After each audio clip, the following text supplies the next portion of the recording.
廣州外母嘅10條結婚要求，啱啱呢邊有個阿姨幫我牽線，個女係94做財務啊。阿姨話對未來嘅女婿有10個要求，第一就係禮金6萬6，睇睇誠意，喺屋企都可以出6萬6嘅陪嫁，最後都係俾兩公婆嘅啫。第二就係有獨立嘅分房，如果男方湊唔夠首期嘅，阿姨屋企去幫下手。但房貸一定要2個後生一齊去還，房產證必須要加個女嘅名。第三就係訂婚宴唔可以少，流程要走嘅。第四就係要有車，新舊冇所謂，價格冇所謂，主要嘅係方便2個後生仔以後出行。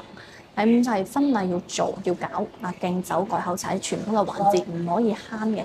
其他嘅慳得就慳。第六就係婚後唔可以同老太太同住。第七個女係必須上班，唔可以做全職太太，監護一齊分擔。第八生唔生，生幾多個，幾時生，老爺奶奶係唔可以干涉同埋催嘅。第九就係個女坐月，但係小朋友主要係個女方父母去打理，但係男方都有所表示，一係出錢，一係出力。第10就係婚後唔可以去打人，唔可以冷暴力，唔可以夜不歸宿，更加唔可以嘈交就講離婚。你都做咗幾多條呢？又？